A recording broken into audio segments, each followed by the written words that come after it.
Il est petit, il est gentil, il a sauvé tous ses amis. Heureusement qu'il y avait N'Golo Kanté. Le débrief commence maintenant. Hola chicos, buenas noches, bienvenidos a todos. J'espère que vous allez bien. Victoire de l'équipe de France 1-0 face à l'Autriche. L'équipe de France a fait le taf. L'Autriche a fait la potiche. L'Autriche, ils étaient nuls. Franchement, je m'attendais à une meilleure équipe. Ils n'arrivaient pas à se trouver devant. C'est pas possible. Ils n'arrivaient pas à se trouver devant l'Autriche. Quel rendement. Et même l'équipe de France. T'as une équipe en face de toi comme ça. Tu dois mettre des 3-4-0. Ils sont nuls. Tu défends bien. Tu contre-attaques bien. Les joueurs qu'il y a devant, ben, ils font pas le taf. Marcus Thuram, plusieurs fois. Il part. Il est là en contre-attaque. Qu'est-ce qu'il fait? Passement de jambe, il revient en retrait. Il peut la mettre en retrait en centre, il fait pas. Marcus, t'as de la chance que ton père s'appelle Thuram. Et t'as de la chance que Thuram aime bien Didier Deschamps. Et que c'est des potes. Parce que sinon, je te mets pas, frère. J'ai juré, il te met juste parce que t'es le fils de Lilian Thuram. Marcus Thuram, t'es trop nul. T'es trop nul.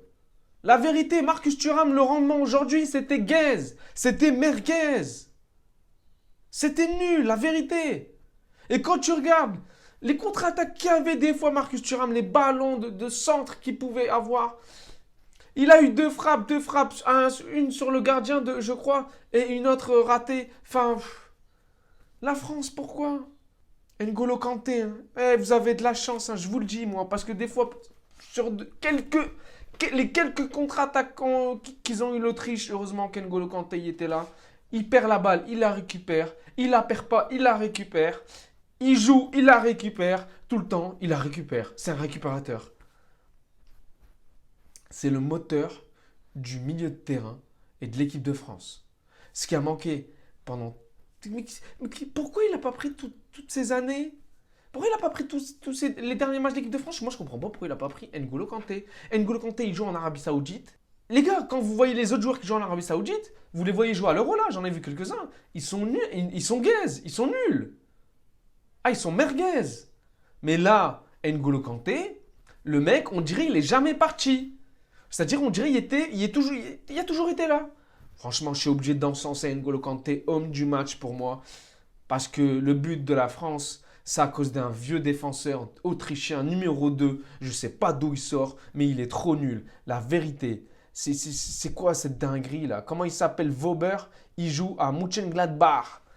Est-ce qu'il joue titulaire à Mönchengladbach? Non. Avant de jouer avec l'Autriche, il était blessé. Pourquoi il le met dans l'équipe? Aucune idée. En tout cas, mauvais choix de la part du sélectionneur de l'Autriche. Quand tu regardes la compo, elle est quand même pas mal. Elle est quand même pas mal. Mais même, c'est sûr que celle de l'équipe de France, elle fait peur. Mais quand tu regardes le rendement de l'équipe de France, au final, bah, tu te dis, en fait, elle n'a pas fait peur, cette équipe. L'équipe de France n'a pas fait peur. Ils ont contrôlé le match du début à la fin. Ça, je vais pas. Ça, c'est sûr et certain. Il y a eu du contrôle. Il y a eu du contrôle du match du début à la fin de l'équipe de France. La défense, elle était exceptionnelle. J'ai commencé par N'Golo Kanté, mais Saliba, exceptionnel. Saliba, exceptionnel. Les récupérations qu'il a fait, Saliba, c'est waouh. Et même Upamecano aussi. Upamecano, il a fait un bon match. Théo Hernandez, le rendement offensif qu'il a. C'est pas Ferland Mendy, les gars. Franchement, hein. Là, le fait de revoir Théo Hernandez, arrêtez de me parler de Davis. Davis, c'est pas Théo Hernandez, hein. Moi, franchement, je préfère Théo Hernandez que Davis, hein. Offensivement, défensivement, il est meilleur que Davis du Bayern. Donc, à choisir, je vois encore une fois, il n'a pas encore pris sa décision au côté Bayern. Il ne sait pas s'il part ou il reste. Mais franchement, moi, t'appelles Théo Hernandez demain, tu lui dis retour au Real, il signe, mais sans hésiter. Sans hésiter, il va signer. Moi, je le laisserai désirer tout seul au Bayern. Donc voilà, chicos. Théo Hernandez, gros match de sa part. Offensivement, défensivement, les fautes qu'il a rapportées pour l'équipe de France. Les centres, la percussion, le dribble, les passes, les combinaisons qu'il avait avec Mbappé, Kamavinga quand il est rentré, N'Golo Kanté. Franchement, Théo Hernandez, gros match de sa part. Koundé également, côté droit. Personne n'a bougé. La défense, elle était juste exceptionnelle. Maignan, il n'a eu rien à faire. Pourquoi? Parce que la défense a fait le taf et Kanté a fait le taf. Rabiot, il a fait un bon match. Il a fait un bon match. Griezmann, il a fait un bon match. L'équipe de France ont joué en 4-2-3-1. Avec Griezmann, des fois, il redescendait en tant que 8. Des fois, offensivement, il était en tant que entre 8 et 10. Donc voilà, Griezmann, il a fait un bon match. On s'attend à mieux de Griezmann. Mais dans l'ensemble, il a fait un bon match. Mais il peut mieux faire, Griezmann. Thuram, non. Hasta luego, non merci. T'as Kingsley Coman, il peut te faire des dingueries. Il me met Marcus Thuram. Là, moi, je comprends pas. Moi, dites-moi en commentaire pourquoi, est-ce que vous êtes d'accord ou pas, mais moi je préfère limite Barcola que Marcus Thuram, les gars. Le rendement qu'il peut y avoir Barcola, il est meilleur que Marcus Thuram. On l'a vu lors du dernier match, amical. Donc, moi je suis désolé, mais Didier Deschamps, il a fauté sur le choix offensif. Et même quand tu fais rentrer des joueurs, fais rentrer Kingsley Coman, fais rentrer Barcola, fais rentrer Nossé, Giroud. Même Giroud, il a mieux joué que Kolo Muani et Marcus Thuram. Giroud, il a fait une bonne entrée, quelques minutes, dizaine de minutes. Catastrophique, la vérité. Dembélé a fait un bon match sur son côté. Il aurait pu marquer, il y a eu des occasions.